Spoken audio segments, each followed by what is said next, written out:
এই কথা বলার সাথে সাথে রাজা চিন্তা করছে, হায় হায়, এই কথাটা আমার সব খ্রিস্টানদের সামনে বলে ফেলেছে।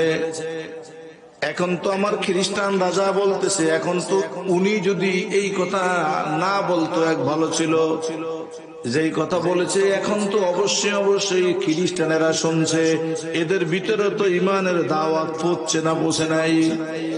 ওরে বাঁচিয়ে রাখা যাবে না, তেলের মধ্যে ফালাইয়া বোনা কইরা মারা লাগবে, তাইলে এই মৃত্যু দিকা ভয় পাইয়া খ্রিস্টান গুলি অন্তত সোজা হইব।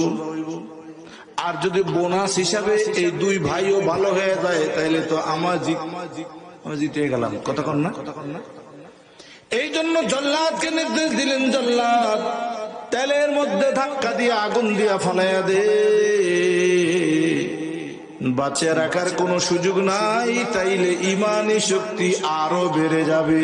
আর এই ইমানের আসর পায়া, ইমানের দাওয়াত পায়া আমার খ্রিস্টান গুলিও আগামী দিন সকাল থেকে মুসলমান হওয়া শুরু করবে। সত্যের জোর আছে না নাই? তেলের মধ্যে প্রথম জনকে ধাক্কা দিলেন, বড় ভাই প্রথম সাহাবীকে আগুনের মধ্যে ফালায়া তেলের মধ্যে ভুনা কইরা টকবক টকায়া শরীর থেকে গোশতগুলো আলাদা হয়ে গেছে, পাতলা তেলগুলি ঘাড় হয়ে গেছে, হালুয়া হয়ে গেছে, তেলের ভিতরে ডক ডক করছে। এবার খ্রিস্টান রাজা দুইজন, দ্বিতীয় জন মুসলমান মেজু ভাইকে ডাক দিয়া বলতেছে, ইমান রাখবি না ইমান ছাড়বি? যদি ইমান ছেড়ে দাও আমার মেহমান হয়ে যাবে, যত রকমের জিনা গুনাহ নাফরমানি অপরাধ করে শরীরটারে ভুনা করবি, কোনো চিন্তা নাই, ঈসা তোরে মাফ করাইয়া দিবে। আর যদি ইমান রাখো, মুসলমানিত্বের উপরে অটল থাকো, তাইলে দ্বিতীয় নম্বর তেলের ডেগের মধ্যে তোমাকেও ভুনা করা হবে। চিন্তা করে দেখো, ইমান রাখবা না ইমান চাইরা দিবা? দ্বিতীয় ভাই বাদশার সামনে শাহাদাত আঙ্গুলি উঠিয়া বলতেছে, ও খ্রিস্টান রাজা, আল্লাহ পাকের কোরআনের বলছে, আম্মা মান খাফা মাকামা রাব্বিহি, যেই ব্যক্তি আল্লাহ পাকের কিয়ামতের দিনের ভয় ভিতরে ঢুকাবে, ওয়া নাহান নাফসা আনিল হাওয়া, আর নিজের গুনাহ থেকে বাঁচিয়ে রাখবে, ফা ইন্নাল জান্নাতা হিয়াল মাওয়া, অবশ্যই তার ঠিকানা জান্নাত হয়ে যাবে। অতএব গুনাহ থেকে বাঁচতে চাই, আল্লাহ পাকের কিয়ামতের ভয়টা ভিতরে নিয়া আল্লাহ পাকের জান্নাতের মালিক হতে চাই, তোমার ক্ষমতা আছে, ইচ্ছা করলে তুমি আগুনে ফেলে ভুনা করে দাও। তবে শুনে রাখো, কঠিন কালেও ইমান থেকে পিছনে সরব না। বাবু ভাই বন্ধু আমার, দ্বিতীয় ভাইকেও বললেন, তাহলে তোমার জীবনের শেষবারের মতো তোমার মরণ ফাঁদ তুমি একটু দেখে নাও। যেই ডেগের মধ্যে, চুলার মধ্যে, আগুনের মধ্যে পরবার ভুনা হবা, ওইটা তোমার ডেগটা, তেলটা, চুলাটা তুমি একটু দেখে নাও। দ্বিতীয় ভাই যখন ডেগের মধ্যে নজর করছে, ফিঙ্কি মেইরা তেলগুলি যখন বলক পেরা উপরের দিকে উঠতেছে, আগুনের তাপে তেলগুলি লাল হয়ে গেছে, আগুনের থেকে গরমের কারণে তেল থেকে বাষ্প উঠতেছে। একজন মানুষ নিজের জীবনটা নিজে ওই তেলের মধ্যে ফালাইয়া কঠিন কালেও ভুনা করতে চায় নাকি বলেন? ওই দিকে তাকায়া চিন্তা করছে, হায় হায়, জীবনটাকে আগুনের তেলের মধ্যে দিয়া ভুনা করব। এই জন্য দ্বিতীয় নম্বরে সাহাবী চিন্তা করছে, না ওর সাথে একটু বাহানা করা ইমানটা বাঁচে চলে যাব। এই কথা চিন্তা করে একটা কদম পিছনের দিকে আনছেন। তাফসীরে কুতুবের মধ্যে লেখে, সাথে সাথে কানের মধ্যে আওয়াজ আসছে, ইয়া আখি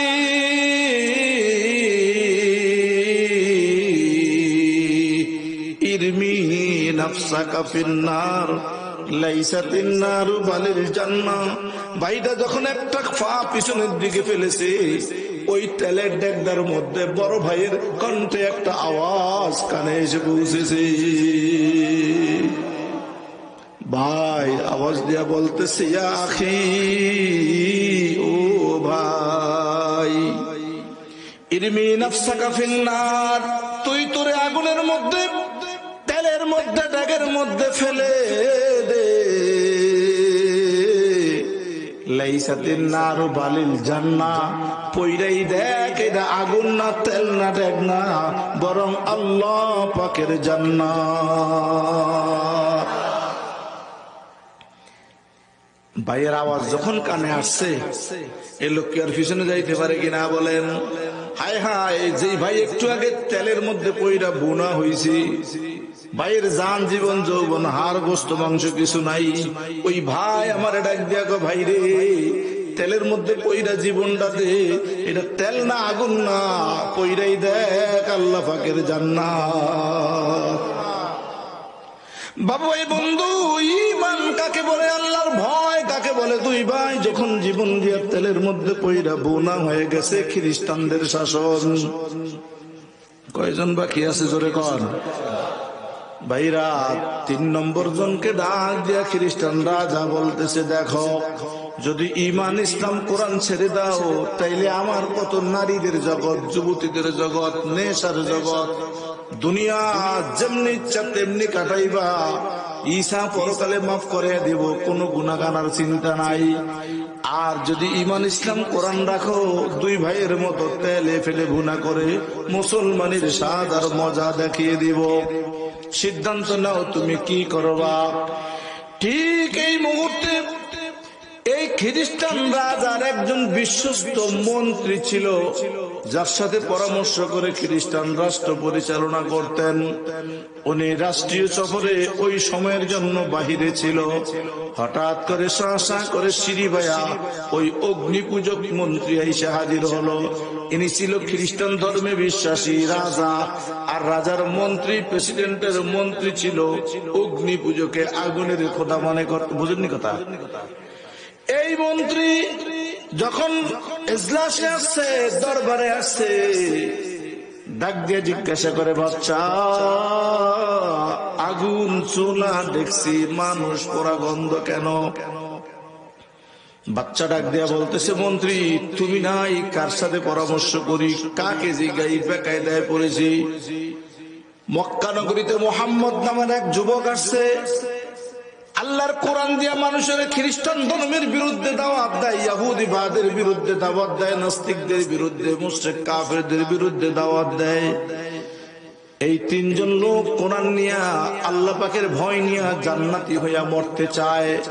আর আমরা খ্রিস্টানদের মিশন হলো মুসলমানদেরকে ঈমান থেকে সরাইয়া মুসলমানদেরকে জাহান্নামী কইরা কবরে পাঠানো।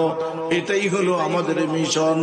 যখন দেখছি 3 জনকে ঈমান থেকে সরাইতে পারি না, ভীতি দেখাইছি, ভয় দেখাইছি, হ্যান্ডকাপ লাগাইয়া মারছি, ঈমান থেকে সরে না, তখন আগুনের ডেকসিতে তেল আর আগুন জ্বালিয়া ভয় দেখাইছি, মানে না। এই জন্য আগুনে ফলাইয়া 2 জনকে পোড়াইছি, একজন পোড়াইয়া এদেরকে খতম করে দিব। অগ্নিপূজক মন্ত্রীকে বলতেছে, খ্রিস্টান রাজা মন্ত্রী, নাইলে কিন্তু আমাদের খ্রিস্টবাদের অস্তিত্ব এই 3 ভাই রাখবে না। এই জন্য ঘটনা বলছে, আগুনে পোড়াইয়া মারতেছি। অগ্নিপূজক যদিও সে অগ্নিপূজক মুসলমানদের ক্ষতি করে, মাঝখানে সে আগে পরে খারাপ একখান সত্য কথা বলেছে। মন্ত্রী ডাক দিয়ে কয়, ও খ্রিস্টান রাজা, খবরদার খবরদার, মুসলমান পড়বা না, মুসলমান মারবা না। কারণ ইতিহাস প্রমাণ করে, যেই জায়গায় মুসলমান মরে, যেই জায়গায় মুসলমান পড়ে, যেই জায়গার মধ্যে মুসলমানের গায়ের রক্ত ঝরে, ওই জায়গাটা বেশি দিন অত্যাচারীদের হাতে থাকে না, ওই জায়গাটা আল্লাহ মুসলমানদেরকে দান করে। তুমি হইলা খ্রিস্টবাদ বিশ্বাসী, আমি